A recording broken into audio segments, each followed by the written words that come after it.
Olá, moçada!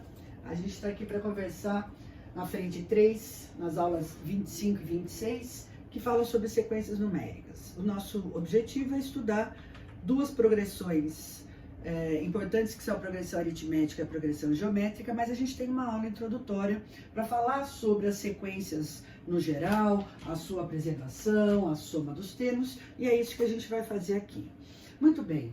Sequências numéricas são números em ordem, e para expressar essa ordem, a gente descreve esses números da esquerda para a direita entre parênteses. Essas sequências são sequências infinitas. Eu posso tomar um número determinado de termos para conversar sobre eles, mas são sequências infinitas.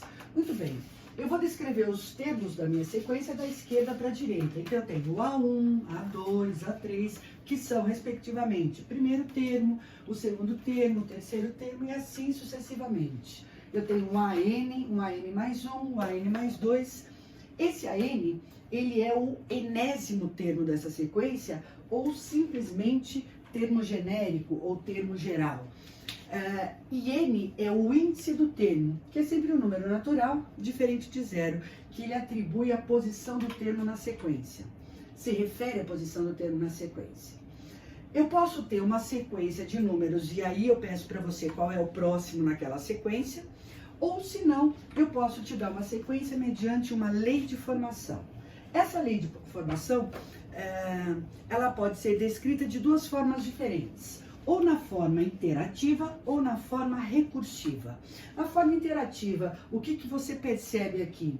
Que existe de maneira direta uma maneira de eu acessar cada um dos termos. Por exemplo, vamos supor que nesta sequência que eu descrevi aqui nesse termo geral, eu quero o terceiro termo dessa sequência.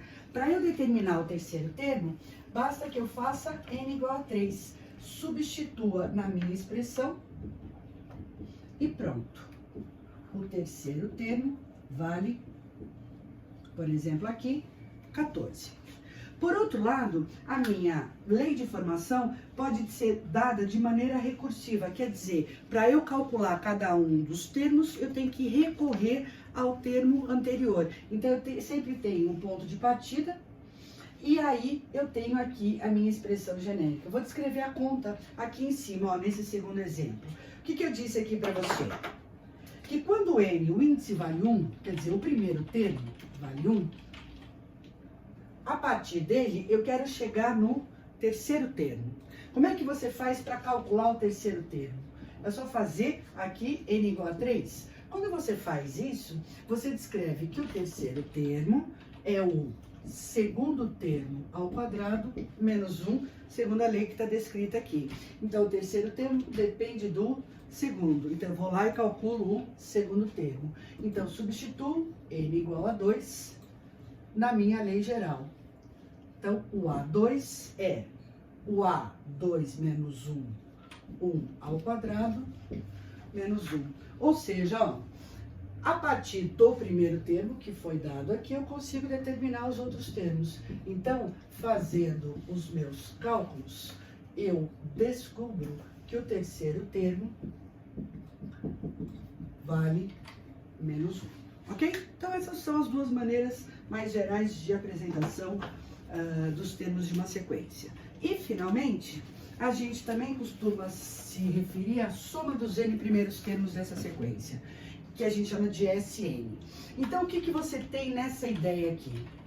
Se o n for 1, eu estou calculando o S1. Quem é o S1? É o primeiro termo. E o S2, quando o n é 2? S2 é a soma do primeiro com o segundo termo. S3 é a soma do primeiro com o segundo com o terceiro e assim sucessivamente. Então, esse SN é o valor acumulado da soma do primeiro com o segundo com o terceiro termos até o enésimo termo da minha sequência. Então, isso aqui é uma visão geral sobre as sequências numéricas. Já dá para perceber que, diante de todas as expressões matemáticas diversas que a gente tem, a gente constrói sequências numéricas as mais variadas possíveis. Então, é um tempinho de eu apagar isso aqui para a gente começar os exercícios.